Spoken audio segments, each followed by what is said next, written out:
this episode of Government in Action, we take a look at preparations that are in place for Guyana's 47th Republic anniversary and how these celebrations tie in with the government's push toward a green economy.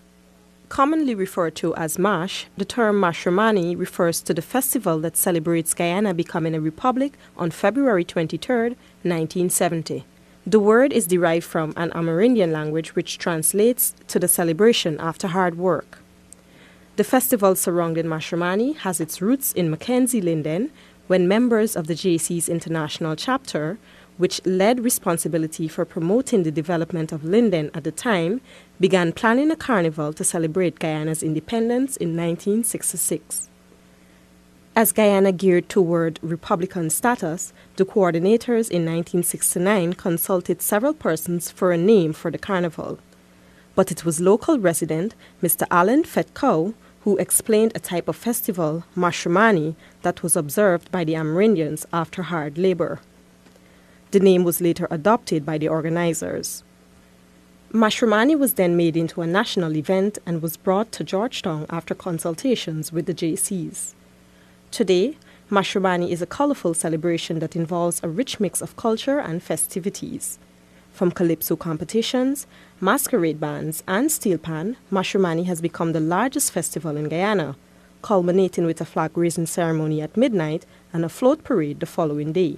This year, observed under the theme Celebration with Dignity, Liberty, and Greater Unity, Mashramani continues to play its part in the cultural preservation of Guyana's patrimony. Minister within the Ministry of Education with responsibility for the Department of Culture, Youth and Sport, Nicolette Henry said that Guyanese can look forward to a bigger celebration this year, one which certainly promotes national unity. The emphasis is really showcasing Guyana as an emerging green state, and most people have stuck with the team. Most people would have stuck with that team. This year's Mashramani slogan, as you know, is celebrating with dignity, liberty, and greater unity. We expect to see that also demonstrated in the costume, in the designing of the costume, and the showcasing of the pieces. The minister said that Mashramani celebrations are observed countrywide, and the ministry works closely with regional officials to ensure that persons in every region fully enjoy the festivities that are being hosted there. We want to say that Mashramani seems to be very much alive. I'm particularly pleased that people have found the time and the interest to engage, and we've been able to see the level of participation and enthusiasm that we've had for Mashramani 2017.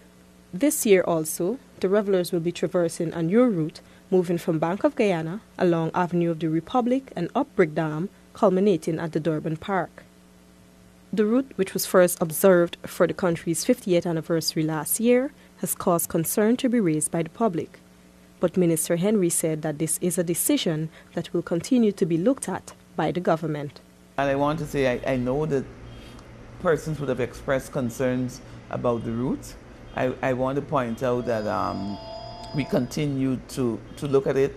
We will continue to engage, and we will look until we come up with something that most people are comfortable with. At this point in time, there's pretty much a dichotomy of opinions. I've received very positive feedback. I've received negative feedback. People are ambivalent on it. But we'll move forward, and we will certainly want to continue to engage until we eventually get to a point that we ourselves are comfortable and we can concentrate on bigger and real issues. I want to encourage Guyanese to come out and to enjoy Mashramani. Mashramani, to put it in Guyanese terms, is vion, and therefore we need to own it, and we need to celebrate with, certainly with liberty, dignity, and greater unity. More than just focusing on the parade, the Department of Culture, Youth and Sport is also proud of the execution of several other activities throughout the season. Event coordinator for the MASH committee, Mr. Lennox Canterbury, said that planning for this year's festivities began last October.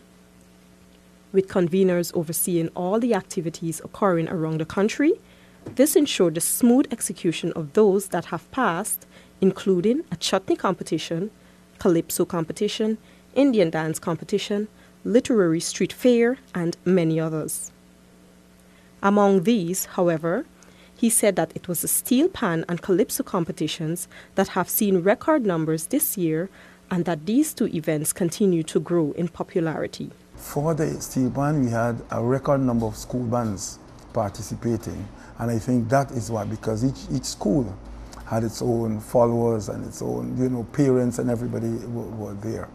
With the adult calypso, I think the songs had a lot to do with it. And what we find now, we're getting people back into singing calypso other than ballads and so on. And some of the messages, I think, had a lot to do also with people coming to hear what's happening with the Pope and what's happening in the country, because calypso deals a lot of satire and social commentary. So that always gathers the ear of people, and they want to hear what's happening and how it's put over without being scandalous or libelous.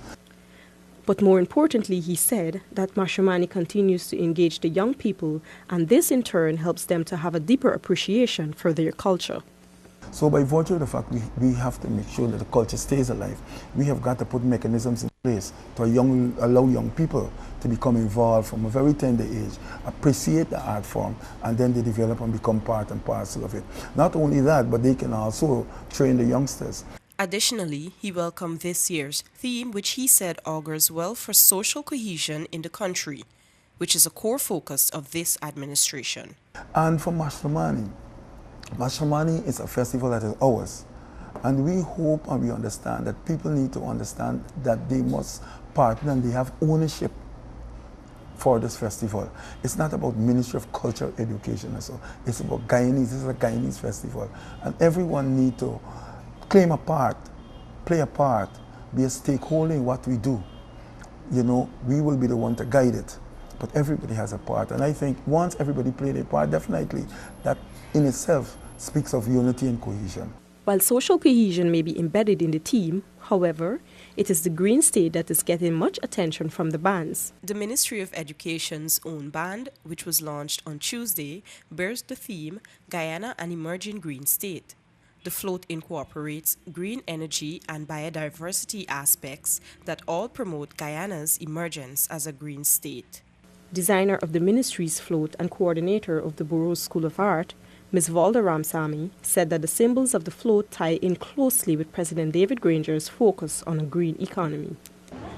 So we were looking at things like ecosystem, which is our very rich culture, interior, with rich fauna and flora and fauna, right? As well as we're looking at waterways, because we're hoping that someday soon we can be using water as our main power also, not only solar power. We also looked into things like mainly our float. We dealt with several things, health, where we thought about recycling, reusing. At the launch, Minister Henry, upon inspection of the float, expressed how pleased she was at their overall quality and creativity. Well, I think it's awesome. I think it's really fantastic, the pieces that we see here today. And definitely I look forward to a good showing from the Ministry of Education. I'm really impressed. I'm happy with what I'm seeing here today. I think this is in keeping with the standard we wanted to see, and certainly the colors, the material, and the people, they're all wonderful. The Ministry of the Presidency has also joined the parade this year with their float depicting renewable energy to achieve a green economy. With the ministry's building currently under construction and its inability to be adorned with flag colors like other government buildings, the initiative was taken by Minister of State Joseph Harmon to join the float parade in order to take part in the Mashramani celebrations. We're happy to come on board for this drive, this green economy drive that the President is so focusing on, and so much, he's pushing so much into it. And what better way for us to embrace our President's wishes, to think in terms of what it has to offer us as a nation. When we look at the green economy drive, our team attempt to bring out and to emphasize more, because lots of persons feel that the green economy is just about everything being green, but it entails much more than that. Earlier in the month, the Ministry of Natural Resources also launched their band, which focused on the importance of the country's natural resources to the green economy, as well as the sustainable management of the extractive industries. Mashramani also allows the participation of the youth and gives full support to youth-related activities. The Children's Mashramani competition is testimony to this, where children from regions all across Guyana compete in the areas of dance, dramatic poetry, steel pan competition, calypso, and masquerade. The Children's Mashramani competition is managed by the Unit of Allied Arts within the Ministry of Education and aims at promoting the expressive arts. It also encourages children to showcase their talents while developing pride in their national identity. This year's competition also took the tone of promoting a green economy. As such, schools were encouraged to showcase messages that encouraged and recognized the process of transitioning to a green economy. On the list of performances, it is the costume parade that sees the largest number of supporters. Some of the winning schools expressed their delight in participating in this year's competition and the ideas behind their floats. We had dances that we used all 6 races together, and I try to tell the children that we can learn from all 6 races the different arts in dance. So they say, but miss, they will still look at Indian, African. I say, let's look at blood. We have one color, what is it? They say red, so then we'll go for that. Well, the costume was, the theme given was solar invasion, which was supposed to say that solar energy can power anything, which is why they use the stars, and the circles were supposed to represent the solar system, saying that the solar panels on it can also, solar energy can also power up them. My dress had some computers on it, which also showed that solar energy could power the computers as well. Well, this year, in coming up with our design, we paid close attention to the general Mashramani theme, which is celebrate with liberty, dignity, and greater unity. And our interpretation of that theme is together in freedom we fly, and why we chose a butterfly. A butterfly is a very dignified creature. It flies free, and we wanted to include the Guyana colors. So in our butterfly, we have Guyana colors, as you can see, red, gold, and green, and the butterfly is black. It's actually a monarch butterfly, and the monarch butterfly represents, wisdom and knowledge. And generally, why we use the butterfly is because the butterfly is like a very free creature. So our band also wore headpieces as butterflies, and they dressed to match our float. So they had like these little skirts in the colors, and they had like butterfly displays on their backs. It was generally, we try to bring over the general theme in our own interpretation. As we observe our own celebration after hard work, it is important that we honor the theme with